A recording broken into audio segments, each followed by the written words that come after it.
So, for a lot of you people out there that might be very, very sensitive to people, to energies, what you're focusing on, how it affects you, etc., etc., you have to understand that the feelings that you're feeling may not always be your own.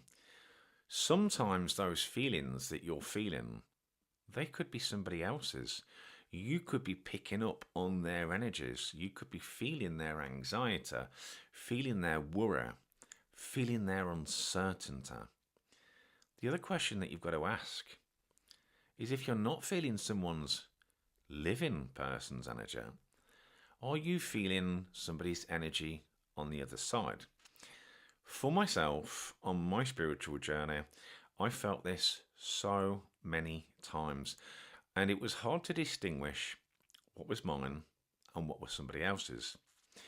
So I tell so many people that do my mediumship and my psychic development courses, doing this course won't just make you a better psychic and medium, it will also give you awareness. It will also help your mental health. Awareness helps us to understand what the energy is, what it is that we're feeling, why we're feeling that. And then when we understand this awareness, understand this energy, we know where to place it and to shelf that energy. That's not mine, that's not mine, and that's not mine. Of course, if it is your own energy, then you've got to ask yourself, why are you feeling that way? Which again becomes back to your awareness. Why am I feeling this way? Is it because something I'm focusing on? Is it because of something I'm worried about? That is what you've got to ask yourself. Or even, is it somebody that you're focusing on? Now, what you have to understand as a psychic and medium, and you'll hear it over and over again, what you focus on is exactly what you're going to feel. So in today's episode, I'm going to try and help you to understand not only what you're feeling, but also to change how you're feeling, to help you improve your mental health. Through my journey, it was Spirit that helped to guide me through my journey and help me to give me a toolbox and understand that each part of my toolbox can help me with different aspects of my life, including my mental health. The only problem is that a lot of us have these tools, but we forget or don't use them. And we've all got it within our armoury. And so it's important to understand that if you acquire this knowledge, this toolbox that you're given on your spiritual journey, it's so important that you remember to use it and how to use it, most importantly. Now, for myself, when I was going through my spiritual awakening, I remember there was a couple of instances that really stood out for me. I remember getting chest pains, palpitation, anxiety attacks, panic attacks. I even remember my partner having to call the ambulance out at the time. The ambulance came, and when they examined me, they said, look, everything seems to be okay. Again, it happened again, and it happened again.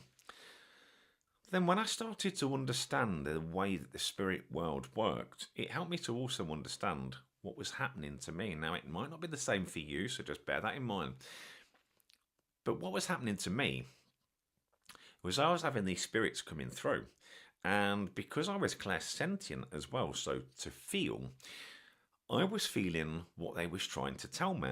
However, I just didn't know what they was trying to tell me. So I was getting these issues around the chest, which is Spirit's way of saying to me, I'd passed with chest issues. But I didn't put the two and two together because at that particular point, I was at the very beginning of my spiritual journey. And so now I start to have this awareness that sometimes I will see it, sometimes I'll hear it, and sometimes I'll feel it when I'm working with spirit. This helps me to understand how they're communicating with me, but what they're trying to communicate with me. So going through this part of my journey, I started to understand that not everything I was feeling was my own. This was Spirit's way of saying to me, Carl, I passed with heart conditions. Okay, great.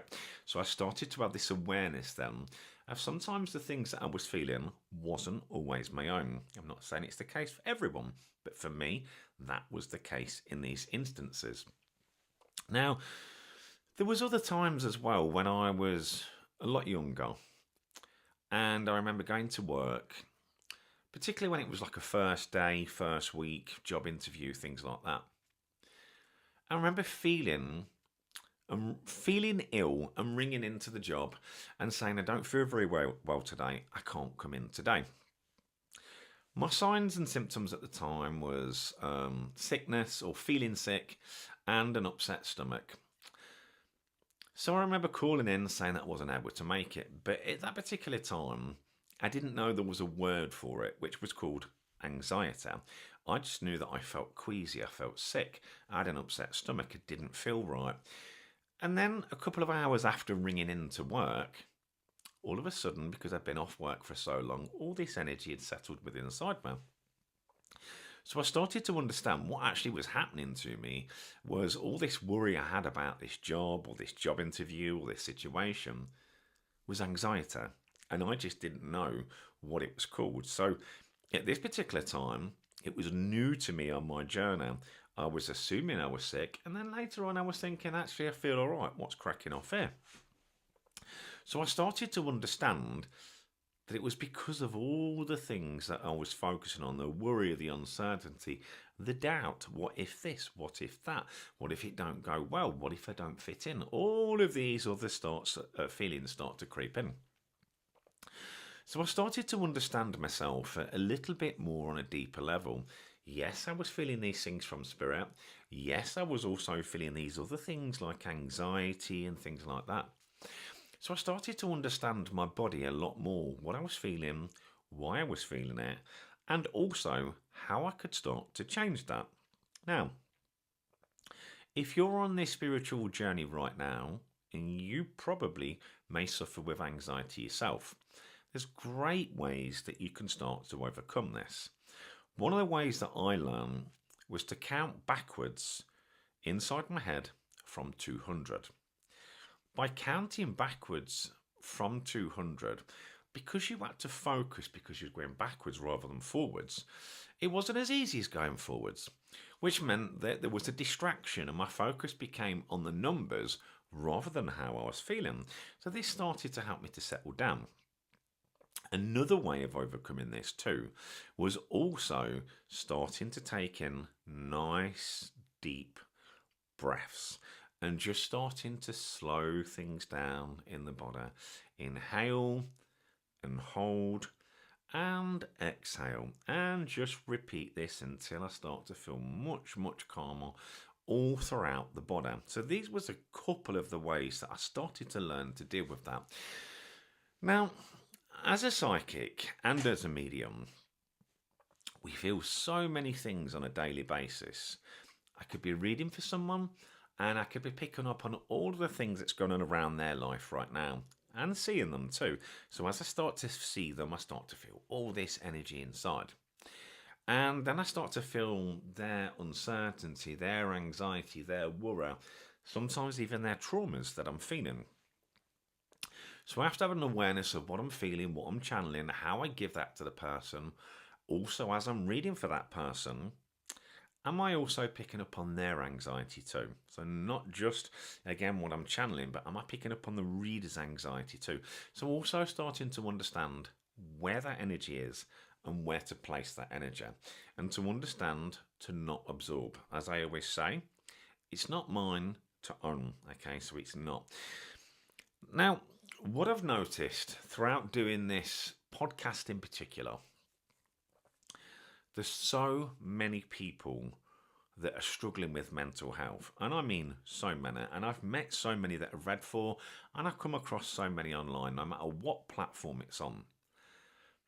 But the one thing that I'm noticing more than anything is there's people out there that are struggling that for some reason or another, they're in denial or they're avoiding facing the situation that they're going through right now. And what I mean by that is there's people out there that are really struggling, they really want some help, but they're expecting one thing to quickly help them. And that's not the case. There is no particular medicine or one thing that can just help you just like that. It's impossible. We've got to start by putting the work in. The problem is, I see so many people, they'll almost wait till everything collapses and then they start to put the work in. Why wait for everything to collapse around you in that tower moment, essentially? Why wait for that to happen before you start to make these changes? Are there changes within you? Are there changes around you? Is it your environment? Is it the way that you think? Is it something that you've got to heal that you keep pushing to the back of your mind? And for whatever reason, you feel you're not ready to deal with that. These are questions that I believe that you need to ask yourself.